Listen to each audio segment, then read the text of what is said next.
nama saya Andika dari kelas 2E dengan NPM 2578368, program studi teknologi rekayasa perangkat lunak. Saya di sini akan menjelaskan materi tentang pengantar basis data, yaitu project dan praktikum. Jadi praktikum ini menilai data-data yang perlu diambil untuk membangun sistem berikut yang sederhana dan efisien. 1. Sistem pendaftaran siswa. 2. Sistem manajemen pustaka. Berikut adalah draft daftar data atau entitas dan atribut yang perlu dikumpulkan dan disimpan dalam database untuk kedua sistem tersebut.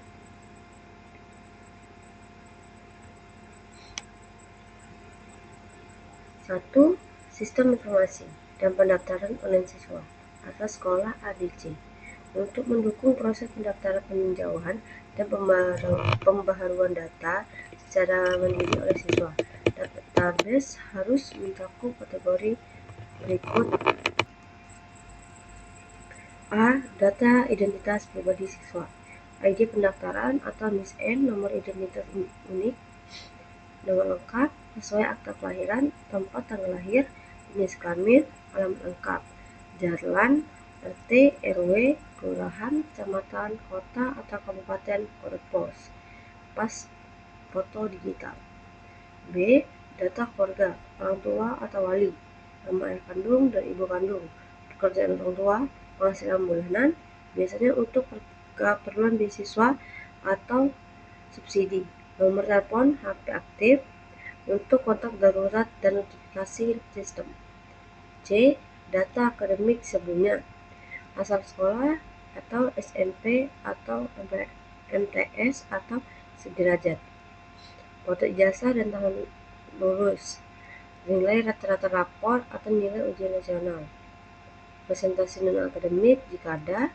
D. Data akun sistem atau login, email sebagai username, password, transkripsi, status pendaftaran atau draft terverifikasi, diterima, ditolak. Log aktivitas, tanggal pendaftaran dan pembaruan terakhir. 2. Sistem manajemen pustaka atau komunitas XYZ agar dapat menangani transaksi harian dan pengelolaan pelanggaran secara efisien. Database perlu menyimpan data berikut. A. Data buku atau katalog, ID buku, ISBN, kode unik buku, judul buku, penulis dan penerbit, tahun terbit, kategori genre atau fiksi, sejarah, sains, dan lain-lain. Stok, jumlah salinan, berapa banyak buku yang tersedia di rak, lokasi rak, kode rak untuk memudah pencarian fisik. B. Data pelanggan atau anggota, ID anggota, nomor kartu perpustakaan, nama lengkap, alamat dan nomor telepon, tanggal bergabung, status keanggotaan atau masa percobaan atau aktif ditangguhkan. C.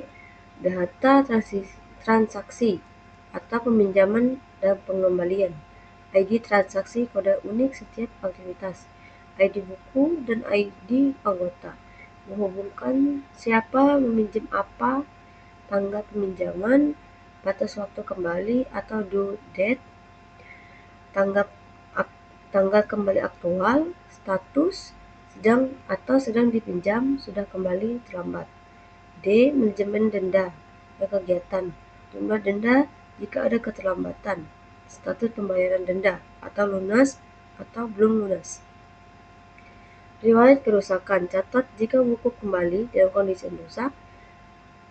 Tugas kedua yaitu menjelaskan tabel-tabel berikut, yaitu mengidentifikasi jenis model database yang telah diwakili dalam tanggapan layar model yang diberikan.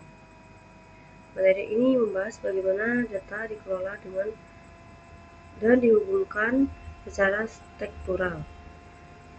Berikut penjelasan detailnya. A. Model database hierarki atau hierarchical model. Diagram ini menunjukkan struktur seperti pohon keluarga atau 1.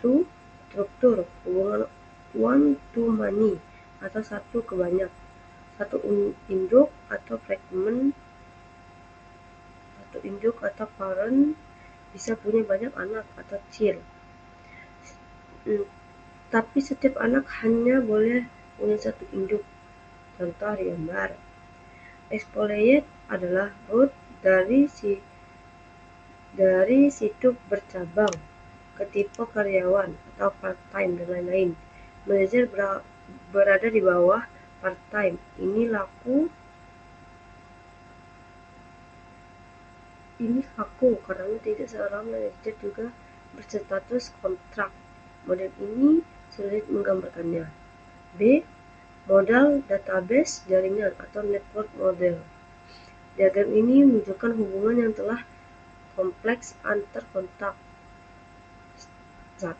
Struktur memungkinkan hubungan money to money. Seseorang anak bisa mempunyai lebih dari satu induk. Contoh, customer terhubung ke beberapa bank account. Dalam model jaringan, akses data bisa melalui banyak jalur, tidak harus jalur atas, jalur ke bawah hierarki. C. Model database berorientasi objek atau object-oriented model. Diagram ini menampilkan kotak merah muda berisi atribut dan metode. 1. Konsep data disimpan sebagai objek, tidak hanya menyimpan data seperti nama, tapi juga menyimpan fungsi atau perilaku methods dari data tersebut. Contoh, the class employee mendefinisikan apa itu karyawan atau atribut ID last name. Apa yang bisa dilakukan self. Objek nyata seperti Smith dan John adalah perwujudan atau instansi dari kelas tersebut. D. Model database relation atau relation model. Diagram ini berbentuk tabel warna hijau atau tabel customer-nya. 1. Struktur. Model yang paling umum digunakan seperti ini, atau MySQL atau Workstage SQL.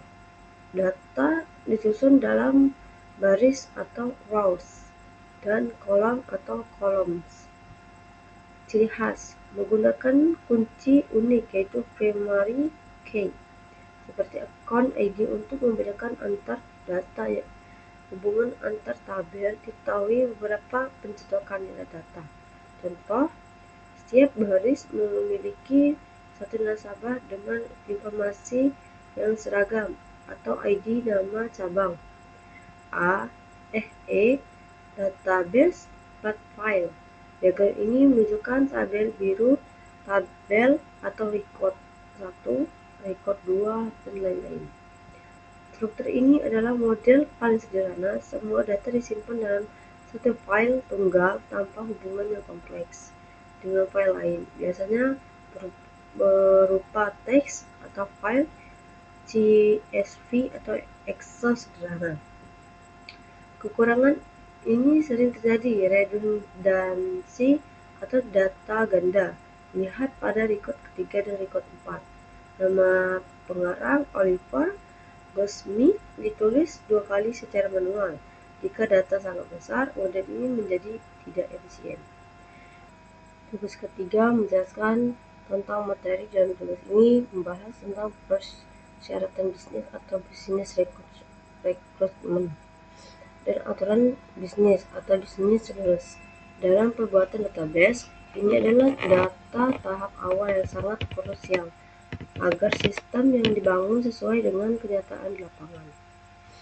Berikut adalah penjelasan detail dan analisis untuk kedua kasus dalam tugas tersebut. 1. Apa itu aturan bisnis atau contract? Aturan bisnis atau business rules, pernyataan yang menjelaskan, membatasi dan mengarahkan aspek bisnis. Ini mendefinisikan apa yang bisa dan tidak bisa dilakukan. 1. Contoh, siswa harus memiliki NISN untuk mendaftar. Constraints atau batasannya, aturan teknis yang diterapkan pada database untuk menjaga integritas data. Contohnya, harga buku tidak boleh negatif atau ID harus unik. Analisis kasus 1. Leadbook atau pusaka digital. Tujuan Leadbook adalah menstabilkan basis keanggotaan dengan sistem biaya. 1. Aturan bisnis. 1. Jenis keanggotaan. Sistem baru mendukung 3 jenis keanggotaan awal: perusahaan, siswa, dan perorangan. Ketentuan biaya. Anggota perusahaan dan perorangan wajib membayar biaya keanggotaan. Anggota siswa tidak boleh dikenakan biaya atau gratis. Hak istimewa anggota perusahaan dan fakultas, atau jika ditambahkan nanti, mendapatkan hak istimewa tertentu yang tidak dimiliki anggota lain. Perubahan sistem. Jenis keanggotaan hanya boleh diubah jika ada alasan yang menandai atau validasi manual.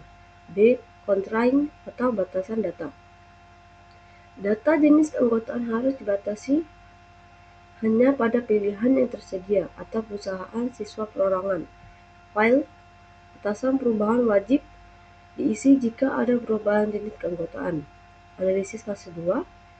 Rumah sakit Starcare.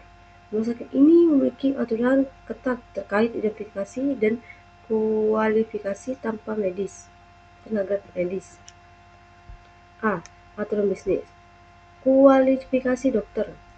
Dokter yang bekerja di rumah sakit atau Starcare wajib memiliki pengalaman minimal 7 tahun, yaitu adalah aturan penyaringan tenaga kerja.